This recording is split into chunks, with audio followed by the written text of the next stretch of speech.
Okay. Today we're going to start on Ayin Ches. No, not on Ayin Ches. Yes, on Ayin Ches. Ayin Ches, yeah. Ayin Ches by Amar Abaya, right? Amar Abaya. It's Ayin Ches Amar Aleph. That's 78a. Must be 12, 15 lines from the top.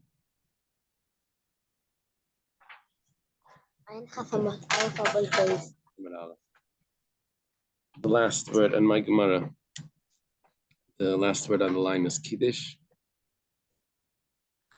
Yeah, I see it over here. Okay, we thank Hashem that we're able to learn here every day. In this possible learning, we should have the basic English. So, fortunately, my father.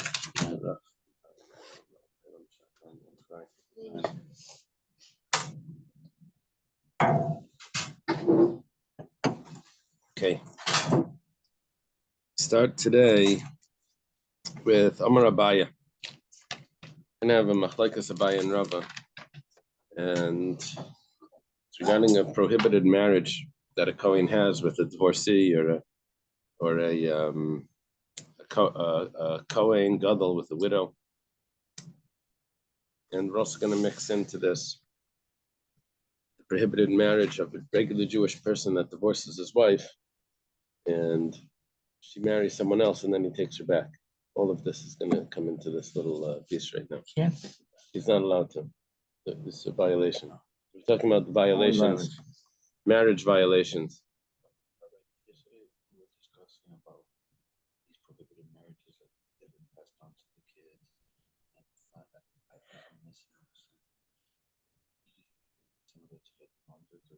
Right. Exactly. It is. It does have that similarity. About the halal we were talking about. Why do they discuss it? This seems like it's very comparable. Because yesterday was mostly. Well, when we get to it, I'll show you. It'll come up a little bit, and I'll point it out. So Amar Abaya. Abaya says Kiddush Laika. When does a person get Malkus? Yosef Naftali, there's a Yosef on over here. Maybe that's our your friend. Oh yeah, Hashem. It's falling down the camera. Okay. So Kiddush Laika. If someone marries a woman, a Kohen or a Kohen Gadol that marries a woman that's prohibited to him, gets Malkus just from the Kiddushin, just from giving the ring, just from the betrothal. Baal, he has relations with her, like it, he gets Malkus again. Kiddush, why does he get Malkus when he does the Kiddushin? Mishum Layikach, it says, a woman that's a divorcee or a widow or a halala or a zaina, he shouldn't take. And take means betrothal. Baal, if he has relations, also like a Mishum Layichala, because it says he should not profane his descendants, his offspring. And by the relations, that would be profaning the offspring because the children would become halalim. Okay, so there's malchus by each part of that, by the marriage and then by the relations. Malchus means that they get lashes, they get punished for each one. Each one is a separate prohibition. Rava Amar Ba Laika Lebalena Laika. Rava says that there's no malchus, there's no lashes. The person doesn't incur lashes by the betrothal, only by the relations. From the ksiv layikach layachal, because it says he shouldn't marry and he shouldn't profane. And Rava explains it. Ma tam layikach mishum layachal. That what's the reason why you shouldn't marry her? Because you shouldn't profane the descendants. So really, the whole point of this is just not to have the relations. The marriage is not the real problem. The whole problem is just it's giving you the reason why. So it's true that at the relations he'll get malchus twice. He'll get malchus twice. But if he just does a betrothal, then he doesn't get malchus. Okay, now Maida Abaya would agree to Rava that you don't get malchus just by the betrothal. The machzir gerushasei shem kiddush v'leibal sheina leike. That if a person married a woman, doesn't have to be a Kohen, in Yisrael, it has to be. We're talking about Yisrael. Yisrael marries a woman, and he divorces her, and then she goes and marries someone else. and then either she gets widowed or divorced from that husband. It doesn't matter. And then comes back to the first husband. Says, oh, for a second wife, she's okay, right? He marries her back, and it's a prohibited marriage. He's not allowed to do that, but he only does a betrothal on her. He doesn't do the full marriage. He doesn't have relations. That Abaye would agree that you don't get malchus from that betrothal. She'ena like it says lakachta liyisle leisha marachmana v'aleka. But there it says clearly he takes her to be for him a wife, and she wasn't a wife yet. They didn't live together. They only get malchus at the. It's someone who did chalitza. Yeah, the woman that did chalitza. It's the same problem as a divorcee for a Kohen. Now, we learned before that it may be, we say maybe it's rabbinic, but whatever the case, is prohibited. Okay. Yeah. Maida Rava would agree that there's malchus. He would agree to Abaya, the Kohen Gadol Baalmana, Kohen Gadol that marries a widow. Shimbal v'leikidish, that if he has relations but he doesn't do Kiddushin, shaloike, that he gets malchus. Now, I thought everyone agreed that by the relations there's malchus.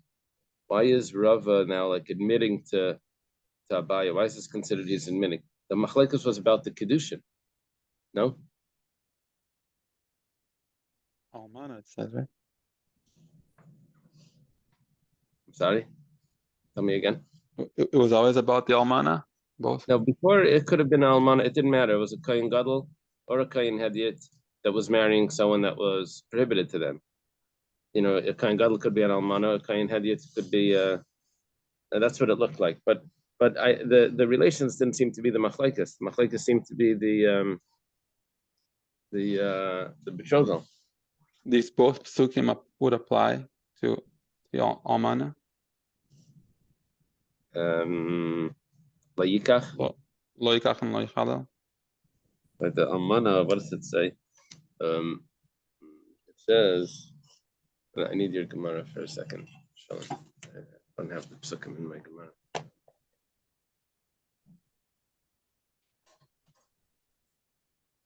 Almana grusha v'chalala zayna seidel layikach kiyem besulam yam of yikachisha.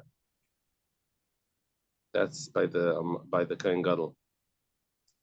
It says also leyachal zara b'amakin yeshem mekadeshay. By the regular Kohen it says isha zayna v'chalala layikachu isha grusha misha layikachu kikadeshu leylakav. Isha Zon doesn't say Alman. Oh. Isha zayna v'chalala. Yeah, right. It doesn't say by the Kohen Hedyet he's allowed to marry the Almana. So apparently Rava's rule is that there's only malchus if there's a betrothal and then there's relations. If there's one without the other, there's no malchus. That was his rule. Now he's coming in and he's saying that if there's relations by the almana, I wonder if he means only the almana. Maybe he means also a kayan hedyet with a gerusha. It doesn't say that. Okay, let's just say what it says. It says that if there's a Kohen Gadol with Almana, that if he just has relations without the betrothal, that you do get malchus there. It says, it says that he shouldn't profane his offspring, and he did. Okay. Now, Shnei Maidim, both of them would agree. Now, how do you have Shnei Maidim? Even though, according to everyone, there is malchus if there's just relations, right? That's the prohibited act over here. They would agree. They would both agree. That if someone was married to a woman and he divorces her, and then she marries someone else, and then she comes back to him, if they live together, there's no malchus. It's only if he marries her there's malchus. That seems like it's better. Like more. Yeah, it seems like it would be better if he would. Yeah, it doesn't say that it's mutter. It says it's no lashes. Well, more so compared Right, to the it other. would be less of a problem for him to be with his ex-wife without a marriage. Would be better than if he marries her. That's clear. Right? It's more severe if he marries her. No caterer. No caterer, right? Is there a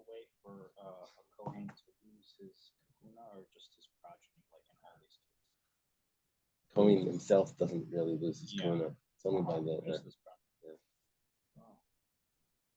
I think you mentioned that as long as they corrected it, the divorce rate. Yeah. Promise. Yeah. That would only be temporary. You wouldn't be able to serve. And it's the same like punishment, basically. Like if betrothed and then cohabits, then if he just cohabits. By which case? By the Kohen or by the divorcee? The coin divorce. The Kohen with the divorcee. According to okay, I'm left here with one question. One thing I know is that Rava says that a Kohen Gadol with Almana is there's Malchus even if he just has relations with her without a betrothal. That we know from Rava. I don't know if Rava would agree by a Kohen Hedyot that lives with a divorcee if it's without a marriage, without getting married. Abaya would say each one is independent. And I don't know if Rava requires both the betrothal and the relations by a regular Kohen Hedyot. It doesn't say it clearly in the Gemara, but I think Rashi said,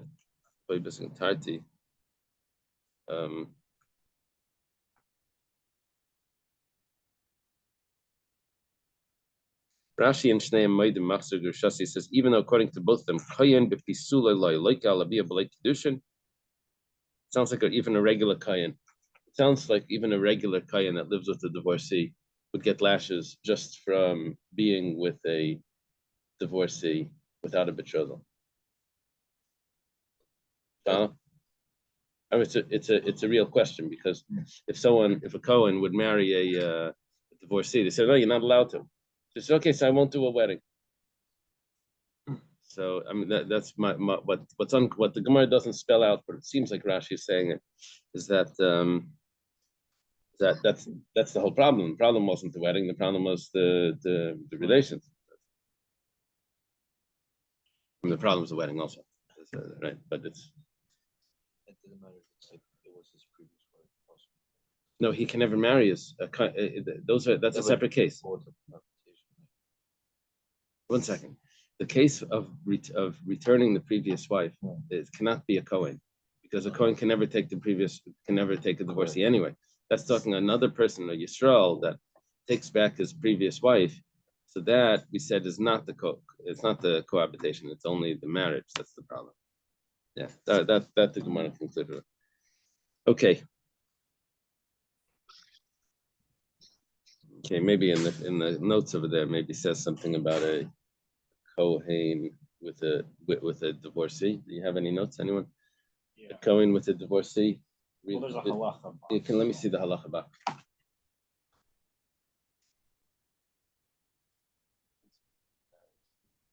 That's a Machzor Shasai.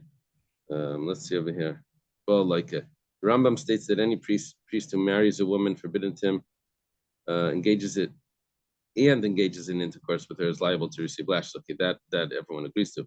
But if he engages in licentious intercourse with her without betrothing her, he is not flogged. Okay, so the Rambam is passing like Rava, and we're saying that it's only by the Kohen Gadol that lives with the widow.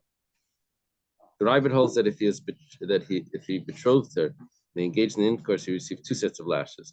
If he engages in intercourse with any other woman forbidden to him, he receives 1 set of lashes. So the Ravid says differently. He's liable to receive lashes if he betrothed her, but did not engage in intercourse. Okay, that's also that I think we understood. But we all know that Kohen could marry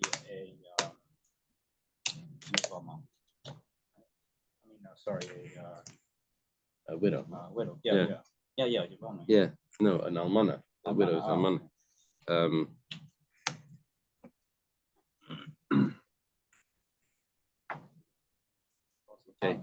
Okay. This is a discussion. I'm talking about if a Kohen marries a. I understand, but if a Kohen has relations with a divorcee, is there lashes just for that? That was like a little bit unclear, and it seems like it's a machlekes. Okay. When something's not clear in the Gemara, it's probably a machlekes somewhere. That's the Rabbi Yehuda Imer Bas Ger Zachar Kabas Chalal. Okay. We had in the Mishnah we had a machlekes. What happens to the children of a convert? Right? We know that a convert's not allowed to marry a Kohen, right? What about the children of the convert? So the rule is like this. 1 second, let me just. What about the children of the Kohen? So Rabbi Yehuda, his opinion was that if the father is a convert, the daughter is not allowed to marry a Kohen. Now, did he say if the mother is? No, it's only the father, he says. Okay, so let's take a look. Rabbi Yehuda, it's just like the daughter of a Chalal. The daughter of a Chalal can't marry a Kohen.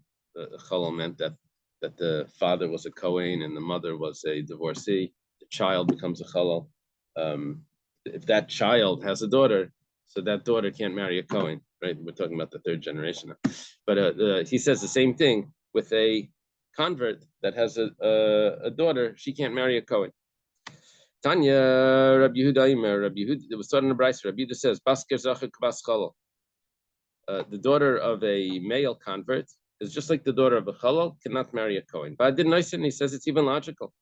Ma Chalal, this is Rabbi Yehuda, which is Rabbi Yehuda Rabbi Lai. He's one of the students of Rabbi Akiva. It says, Ma Chalal Sheba Mitipa Ksheira, a Chalal is a Jewish person.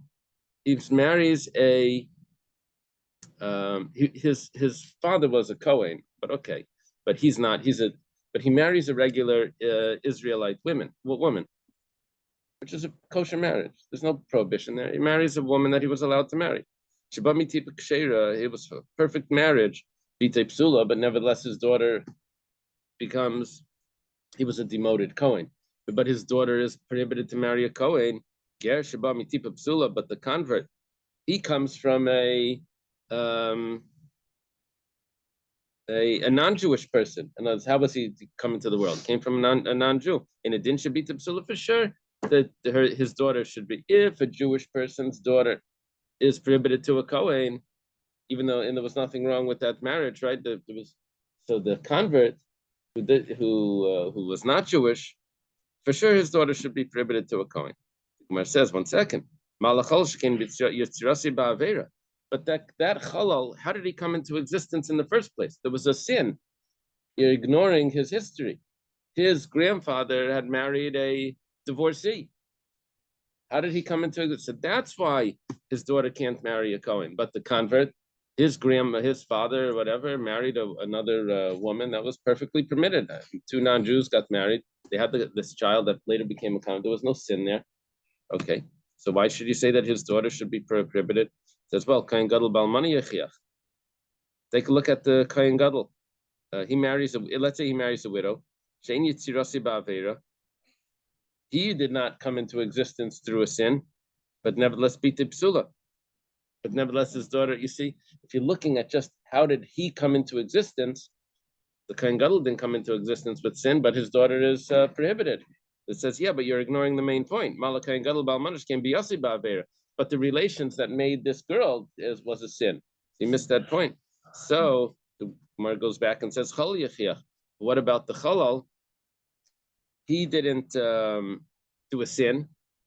He married a regular Israelite woman, which was perfectly allowed. There was no sin in that relation. Nevertheless, the daughter is prohibited. The Gemara says, "V'chazar adin." This is going to revolve. You're going to keep going around in a circle. Leirizeh karizeh. The Chalal is not perfectly like the convert because the Chalal. What was the difference?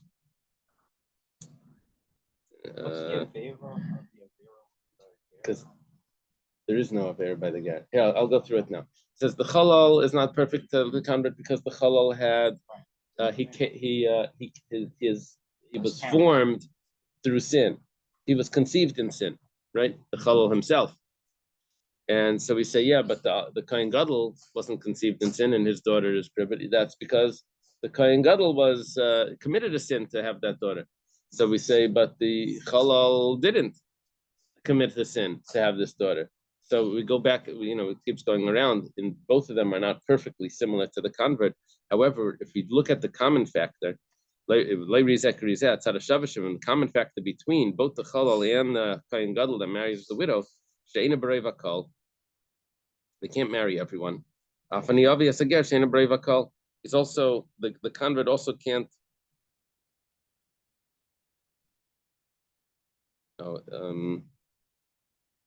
In a brave akol doesn't mean that they can't marry anyone. In a brave akol just means that they have something different than the rest of the congregation. What is that difference? Either they were formed in sin or they did a sin to have this child. So too, the convert is not brave akol because he comes from a non-Jewish parent, it'll be tipsula. And so anyone that's brave akol, the child and the daughter is puzzle. So also I'll bring in the convert that's not brave akol, the child is puzzle. The child is invalid to marry a.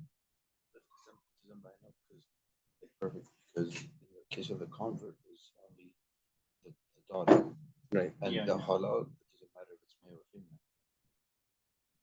Halal is halal. Yeah, but it's insignificant for the boy to be a halal. He can always marry an Israelite. A boy halal can marry any woman. It's insignificant. Also, it's the same thing. It's only with the daughter, girls. only if with the daughter that the halal halala becomes significant. She's prohibited to the Kohen. Yeah. And the halal sticks with The halal, lineage. it stays in the background like a recessive gene. It stays in there until there's a girl, and then it like pops out, and then it says, "Okay, can't marry a Kohen." Right? In the case of the convert, their generation. Okay, one second. We're not talking about that convert. There's a whole machlekes about how it works, but here we're just in Rabbi Yehuda's opinion. Rabbi Yehuda's view is that the father, if the father of the girl is a convert, the girl can't marry a Kohen. That's Rabbi Yehuda's view. There's another 3 other views over here, but just take this one as Rabbi Yehuda's view. So, okay, the Gemara asks now, but what was your common factor? The common factor was between the Chalal and the Kohen Gadol that married the Almana, that they were not perfect with the congregation like everyone else. It says, both of those two cases, the Chalal and the Kohen Gadol, both of them had a sin. The Chalal was conceived in sin, and the Kohen Gadol married a woman that he wasn't allowed to marry. That's why both of those cases the daughter is prohibited. But by the convert, there was no sin. It was a regular non-Jewish person that converted. Everything is permissible. Why are you saying that the daughter should marry a Kohen? So the Gemara says, we're going to have to adjust this.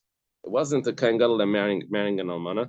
We're talking about an Egyptian convert that marries a Mitzri, that he marries another Mitzri. There was no sin, but nevertheless, the daughter can't marry a Kohen, can't marry anyone actually. So anyone in the congregation. So the Gemara says, "Mala Mitzri Rishon shekein roy lava bakol." That's so different than the convert. You can't even use that as a comparison. They can't marry anyone. The Gemara says, "Chalal yechia," but the Chalal can, and the daughter is still prohibited. So it's not specifically the problem over there isn't because they can't marry anyone, because we see another case where they can marry anyone, and the daughter is still prohibited. So it must be the problem is anyone that's a slightly different than the congregation, and the daughter isn't allowed to marry a Kohen. So we say b'chazar adin, the strength of this one is not like this one. However, at Tzad HaShavashbem, the common factor is Sheina Brei Vakol. It doesn't line up with the congregation as being perfect. So Bita Psula, Afani obvious again, Sheina Brei Vakol, Bita Psula. Okay, so we adjusted, we replaced the Kohen Gadol committing a sin with a widow, and instead we put in a Mitzri, an Egyptian, that does not commit a sin when he marries another Egyptian, but nevertheless the daughter is prohibited. So too, in the Chalal as well, that doesn't commit a sin, the daughter is prohibited. So to the convert, there was no sin there, and the daughter is prohibited to marry a Kohen. Gemara says, "Malatzad Shavashavim shkein poislim b'yasam." Yeah, one second. Let's say those people that we're using now live with a woman. Okay, that woman becomes prohibited to marry a Kohen. Who are we talking about? If a Chalal has relations with a Jewish girl, that Jewish girl is prohibited from ever marrying a Kohen. Not just a Kohen Gadol, can't marry a Kohen because she becomes defiled, and she becomes would be considered a Zaina, like under that category. She would be prohibited to marry a Kohen. And if a Mitzri convert, even though he converted, lives with her, she also can't marry a Kohen. Anyone that was prohibited to marry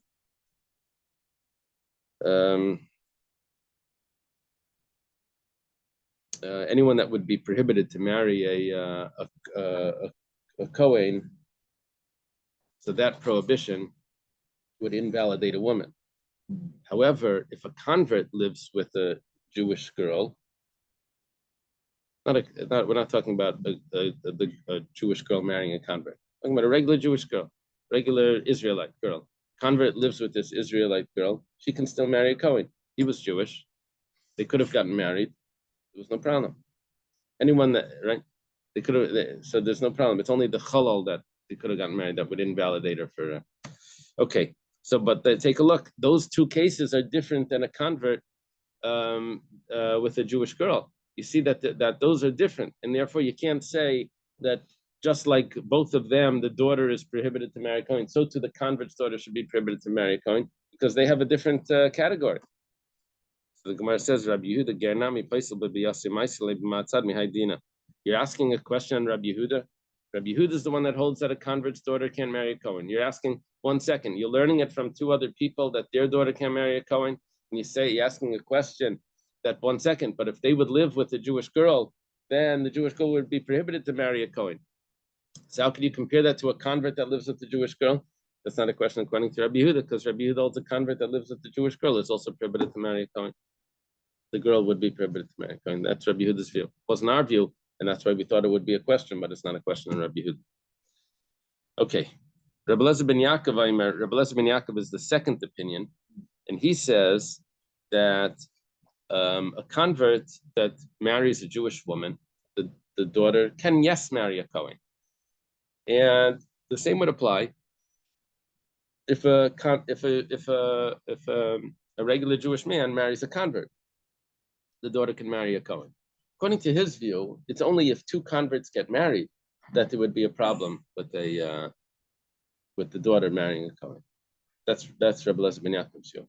According to Rabbi Eliezer ben Yaakov, you view this as a recessive gene, that it doesn't, it's never a problem unless there's two partners have it. That's the right. That's the way to remember Rabbi Eliezer ben Yaakov's opinion. They have like a Punnett square. Punnett square, right? Yeah. Oh, someone went to high school. Okay. There's another opinion here, the opinion of Rabbi Yossi. His view is, he argues, Rabbi Yossi's view is, he argues with Rabbi Eliezer ben Yaakov. He says, even a convert marries another convert, both husband and wife convert, his view is that the child can marry a Kohen. That's the view of Rabbi Yossi. Yeah. So we have Rabbi Yehuda that says even one parent is a convert. Right, not only one parent. It's only if the father's a convert. Rabbi Eliezer ben Yaakov only if both are converts that would affect the daughter from marrying a Kohen. Rabbi Yossi says even if both parents, the daughter is permissible. Then we'll have Reb Shimon bar Yochai that's coming up. They'll say that even if the daughter herself converted, she can marry a Kohen as long as she was under 3. Under 3. Yeah, we'll see that in a moment. Okay. So Tanya was taught in a brisa. These are the 4 opinions. Reb Shimon ben Yochai Omer. Reb Shimon ben Yochai says, a convert girl that's under 3 years old. How did she convert? Either she's very bright, precocious, or her family converted. She converted with the family. So she can marry a Kohen.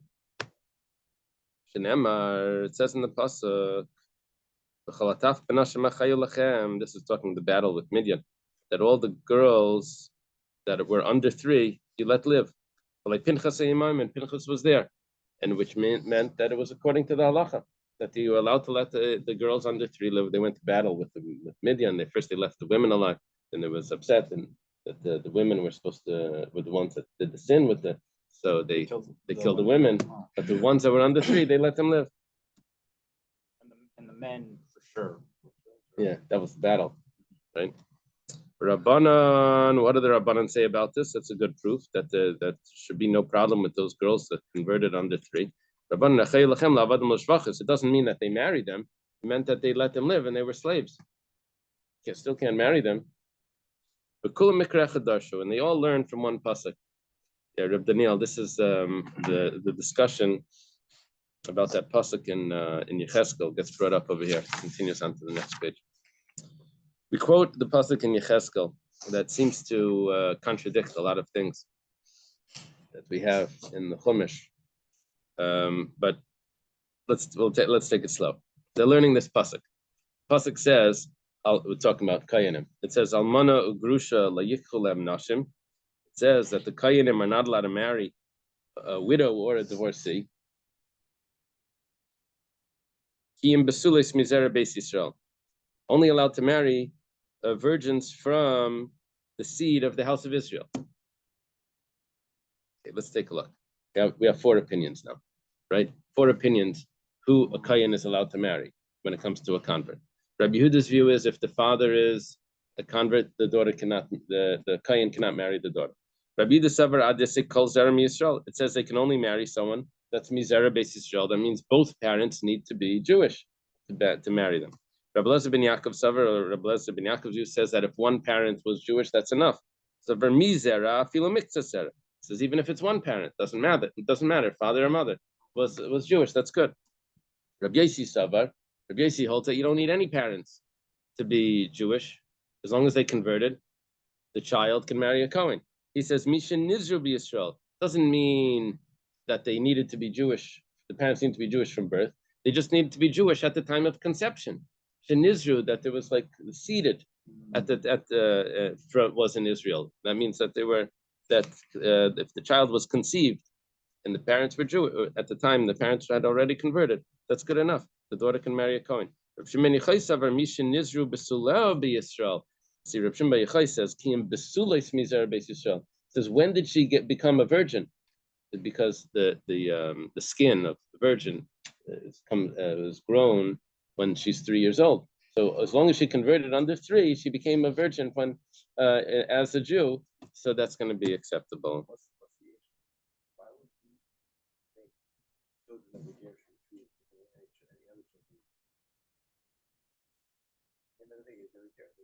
Right. Is it concept? Yeah, just 1 second. The convert himself cannot marry a Kohen. So the convert woman can't marry a Kohen.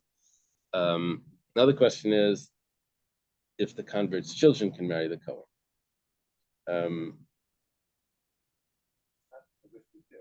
Children that the convert brought in. It's not the one, right? That's not the children right, that were born Jewish, right?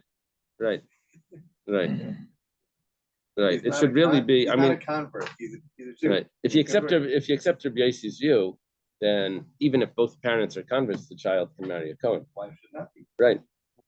Well, they're learning from these psukim that there's a problem. Right. The other opinions, and it's really Rabbi Yossi and Reb Shimon Bar Yochai agree to this. Even the girl herself could have been a convert. It's only Rabbi Lezer ben Yaakov and Rabbi Yehuda that have an issue. Rabbi Lezer ben Yaakov says only if both parents, and Rabbi Yehuda says even if the father is a convert, it affects the daughter. I'm sorry, Reb Daniel. Is there a concept where a child converts with a family and then at bar mitzvah or bat mitzvah they get to choose? Yeah. If they, Yeah. So then if they say they want to be Jewish, it's like Lamafreya, they were always Jewish? Yeah, so the way that you have to word it a little different. Not that they get to choose, but they get to reject. Mm-hmm. If they want out, they go out. But it's not like the conversion takes place at the bar mitzvah. Conversion took place, but they do have a right to reject it later at their bar mitzvah when they now the just practically no one asks the convert, the child, no one asks him, do you like to have a cheeseburger and play baseball on Shabbos, or do you want to go to shul and sit and listen to the rabbi's lecture? So that's not the question that they ask him. They ask, are you happy with in school? Something like that. He says yes. He's okay. That's it. They don't put the two options. They are like very. In that case, the faith the child dipped with the father, so that day it becomes tradition. Yeah. And then he has the option like to opt out. Yeah. So once he has the tuition shine, Yeah. there's no Yeah. way back. Yeah. Nevertheless, because he never really accepted the Torah, the child, the adult accepted the Torah. The child accepted the Torah by sort of proxy. The Bezdin sort of accepted it for him. So he gets to opt out. Now there is some cipher that says that if he converts together with a parent, you don't have that option. That's some cipher then. It's only if he converts alone that you have that option. So it doesn't apply to like a full family that converts and one child says, I opt out, according to the Chassam cipher. Okay. Because you could have a case here, theoretically, right, where the Cohen marries this girl and then decides not to be Jewish, like she would like the conversion to begin with. Oh wow. That's Taisa's question. That's Taisa's question. How does that work?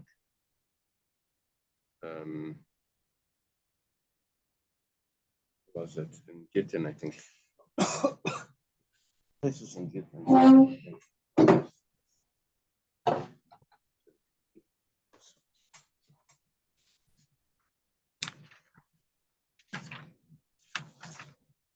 No, this is not it. Gittin in Ksubas.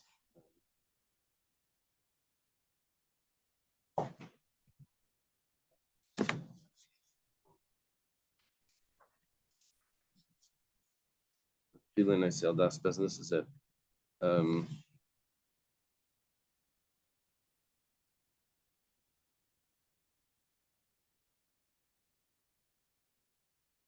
Yeah, in time, Taisus in Ksubas Daf Yomi Warriors, it says Heichi haviger Heichi haviger midrabanan v'shirin li b'bas Yisrael v'kedushin aminatera eved kechavim.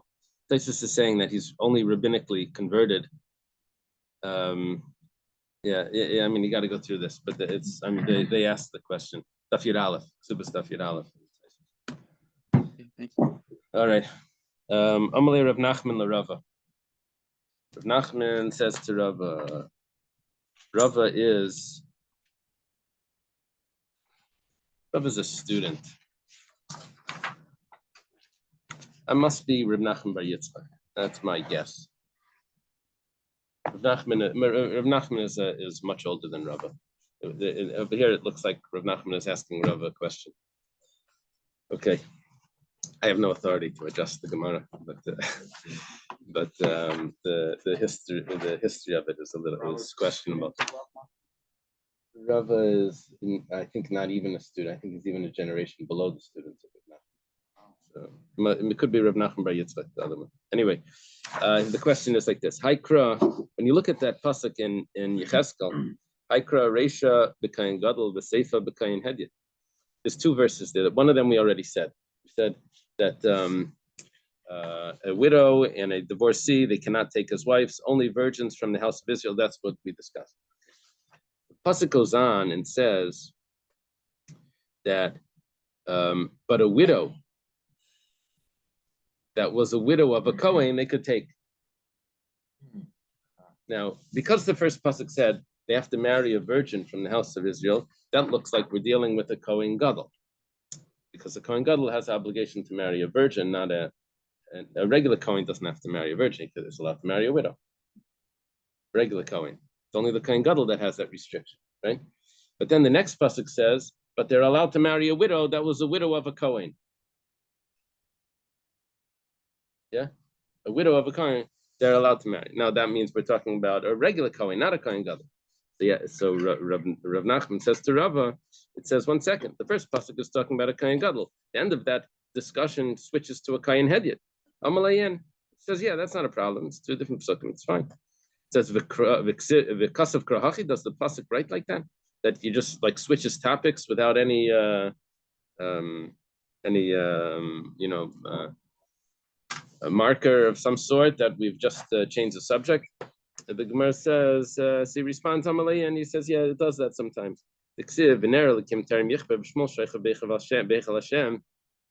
Says the candle of God has not extinguished, and Shmuel was laying in the chamber of Hashem.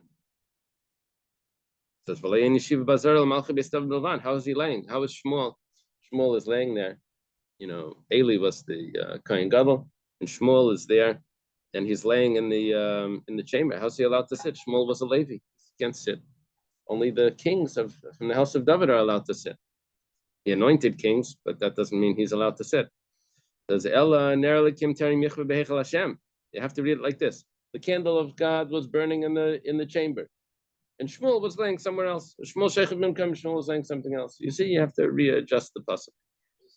It wasn't really. It was the Mishkan Shiloh. This is with same thing, same issue. Right. Now, so the Gemara now explains. Almana sherti almana mikayin yikachu mikayin in Yisrael loy. A widow, the Kohen is allowed to marry only if the first marriage of that widow was to a Kohen. But if the first marriage was to an Israelite and the husband died, the Kohen can't marry her. The Gemara explains. Hachikama. This is what it means. Mikayin yikachu means mishar kayinim yikchu. Doesn't mean that a almana that was a widow of a marriage to a Kohen. It says a widow that was a widow. Mikayin yikachu. Some of the Kohanim can marry that widow, which means not the Kohen Gadol. See, commas are very important. Let's eat, kids. A Kohen Gadol can only marry a Sula, right? Yeah.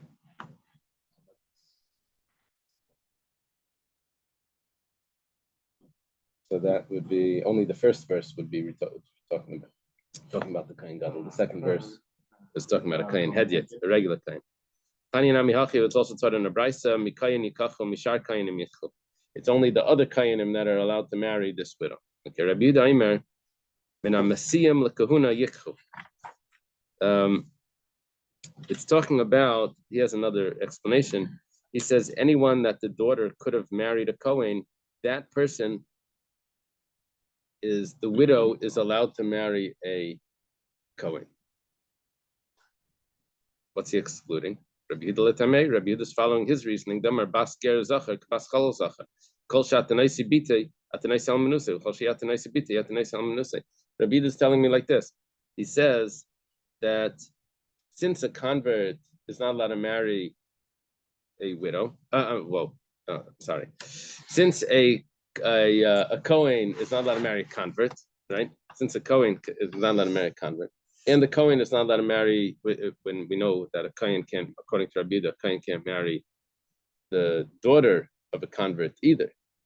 So the way Rabbi Yehuda is learning this is that almana asheti almana mikayin yikachu, anyone that could have married his daughter to a Kohen, that widow you're allowed to marry. But if it would be the widow of a convert, you wouldn't be allowed. The Kohen would not be allowed to marry. Is that according to everyone or? No, this is only Rabbi Yehuda's view. Oh. Yeah.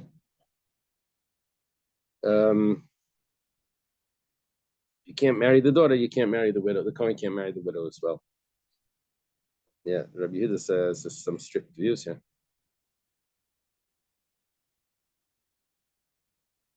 Okay. Rabbi Yossi's view was much more lenient. He says that even if a convert marries another convert, the daughter is allowed to marry a Kohen. Rav Hamnuna says in the name of Ula, the Allah is like Rabbi Yossi. Rabbi Bar Chana says Allah is Rabbi Yossi. However, however, the Kohanim were more. How do they translate silsil? Silsil means like advantage. Like they beautified themselves or something. We're accustomed to act a higher standard for themselves. Now, what is that note over there? It's prohibited for the daughter of two converts to marry a priest, it says in the halacha. If she married a priest, they are not forced to divorce. This is an agreement with the conclusion of the Gemara that the halacha is ruled accordance with the opinion of Rabbi Yossi. Nevertheless, the priests were accustomed to act with a higher standard for themselves, followed the ruling of Rabbi Ben Yaakov. Yeah, so the priests themselves accepted not to follow the halacha of Rabbi Yossi, to be more strict, and not to marry the daughter of two converts. Rabbi Yossi is But he the one who was more makel? He was and more Rabbi Yehuda was Rabbi Yossi was more makel. However, the halacha is like Rabbi Yossi. That means if they got married, if a daughter of two converts got married to a Kohen, they're allowed to stay married. It's just that the Kohanim were strict not to do that. And so they follow Rabbi Yossi's opinion. I think b'di'evet it's Rabbi Yossi, and l'chatchila it looks like they follow Rabbi Ben Yaakov, and means so that you don't do a marriage. Rav Nachman, Amali Huna, Bali Malech. Rav Nachman says that Huna told me, that's Rav Huna, student of Rav. If someone asks the question, Marim like Rabbi Ben Yaakov, the answer is no. However, Nasab, once they get married, then they did a wedding without a rabbi there, then the marriage is still good. Yeah. I heard that's the case also with if the father is a non-Jew and the mother is Jewish, that's the same thing. They don't separate people. Right. Yeah, the child is a Jew, and the rule is that she's l'chatchila not supposed to marry a Kohen, right? Yeah. L'chatchila she shouldn't marry a Kohen, and once they're married, they imnisas like teitze. That's what it says. I think the same thing applies.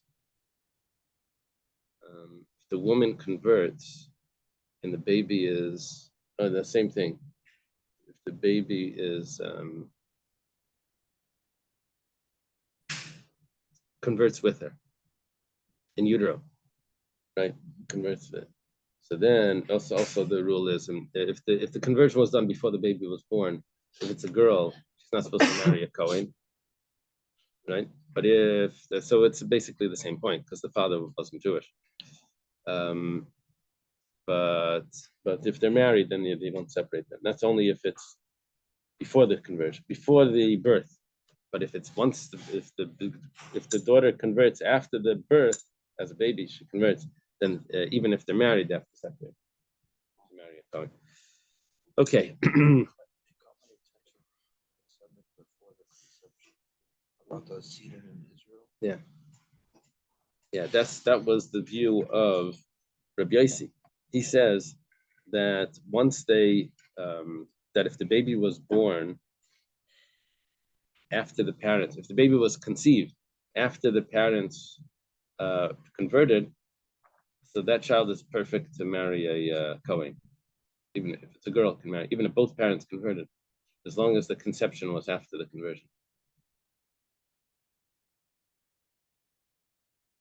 That's the view of Rabbi Yossi. Rabbi Yossi maintains that one who was seated in Israel, as long as both her parents had converted before her conception, she's permitted to have. Yeah, so both parents converted. So he goes more strict. It's not about the opposite. He's more strict than Reb Shimon Bar Yochai. Yeah, Reb Shimon Bar Yochai allows even a girl that converted under 3, but he's much more lenient than Rabbi Ben Yaakov, who says 2 parents, the daughter, right? He's more lenient than Rabbi Yehuda, that says even the father. Someone that says someone says my child is a mamzer, we can't trust him. He's related, and we don't believe him.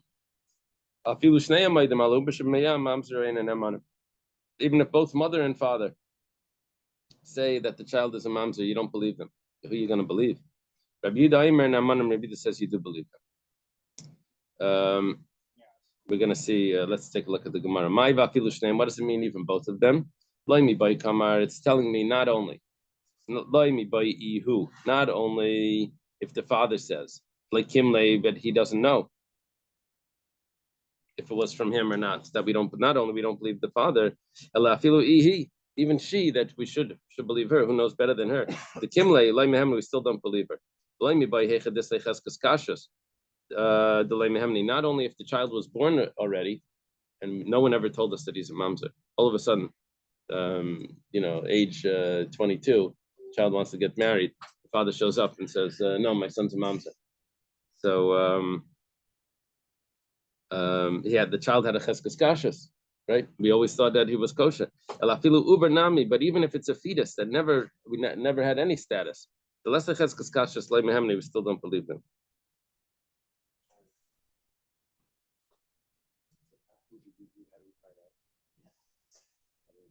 I don't know.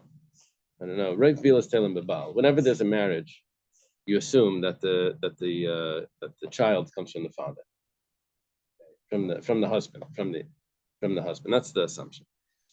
If the father had gone on a trip, for 12 months, and he comes back and his wife is pregnant, so then that's we don't have to trust the father or the mother, and that the father wasn't around. So right? in this case, when everybody's But says, there's this child, he's not saying this is my child who's a mamzer. He's saying this child that my wife gave birth to is not my child. Right. It's the mamzer. Yeah. Yeah, and we have no other reason to assume that. No, So because if it was the other way around, if it was two individuals had an affair, and he said, "Yes, this child is a mamzer. I'm the father." That would be a different story. that would be a different story, right? If he would say about himself.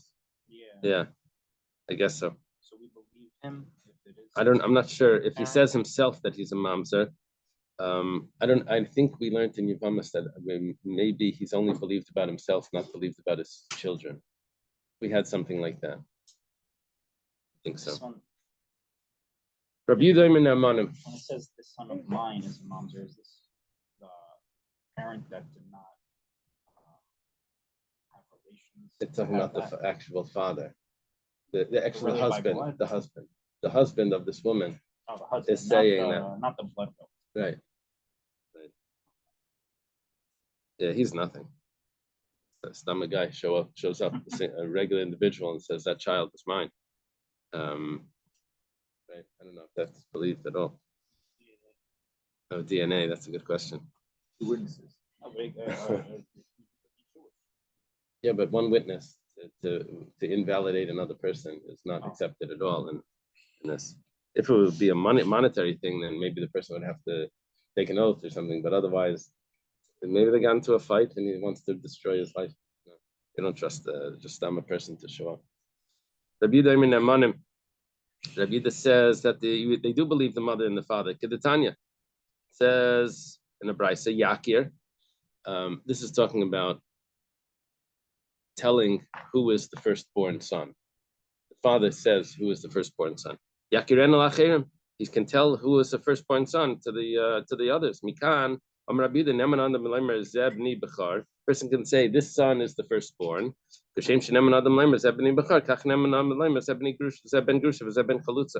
Just like he can say that this is my firstborn, he can also say that this child is puzzle. I'm a Kohen, and this is and this child came from a divorcee. The Chachamim say we trust him only for the firstborn, but we don't trust him to invalidate the child. Amalei Rav Nachman bar Yitzchak to Rava. Nachman bar Yitzchak says to Rava, here we have Nachman bar Yitzchak talking to Rava. So that's what's makes me say that the other Rav Nachman was from Nachman bar Yitzchak. It says Bishleim Rabbi Yehuda. If you want to follow Rabbi Yehuda, Hana Diksiv Yakir. Why does it say Yakir? Because it's coming to tell me that the father is believed to identify the validity of the child. According to the Rabbanan, that you don't trust the father. Why does it say that we trust him? It says B'tzarech Hakera. It's talking about a firstborn that came from another country. We don't know who was born first. So by the firstborn, the father has to identify it. What's it relevant for? If he wants to get a double portion in inheritance, so the father can testify. Says Pshita, of course he can do that. Of course he can do that. He can give him the whole inheritance as a gift. So migu means since if he wanted to give this child more inheritance, he could just give it to him now as a gift. So we trust him also to say that he's the firstborn and he can get it. Wow. Right? Since he has the rights to do that, he could. So we trust him also to claim that he's the firstborn. So this the Gemara answers, he can only give a gift of things that he has. But let's say he has money coming in that people are going to give him because of investments that he made. That's only going to show up later. So that he can't give as a gift. So the only way that he can get this over to the son is by saying that he's the firstborn. The pasuk tells me that we trust him. He has no migu that if he wanted he could have given it to him because he can't give it to him. He doesn't have it yet. Gemara says, according to Reb Meir, that says that a person can give a gift even if he doesn't have it. So we can give the gift of those futures, of those investments. So Yakir Lamali. So why do I need the pasuk Yakir? You can give it to him as a gift. It says okay. It means it's like this. He can give it to him when he's on his deathbed. He wouldn't have been able to give him that gift. After he passes away, then he can't give him a gift because that's already considered inheritance. But when he's on his deathbed, he can't give him the gift, even according to Reb Meir. So what we're saying is that the only way he can give him this gift would be Yakir, would be because he's allowed to say that he's my firstborn, and that's how he's able to give it to him. But what's the problem with a geisus?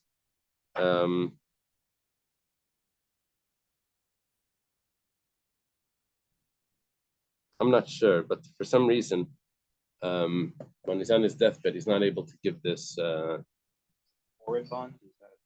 If a person says while he's healthy, he says, when I'm going to be a geisus, when I'm going to be on my deathbed, this should be given, it doesn't work.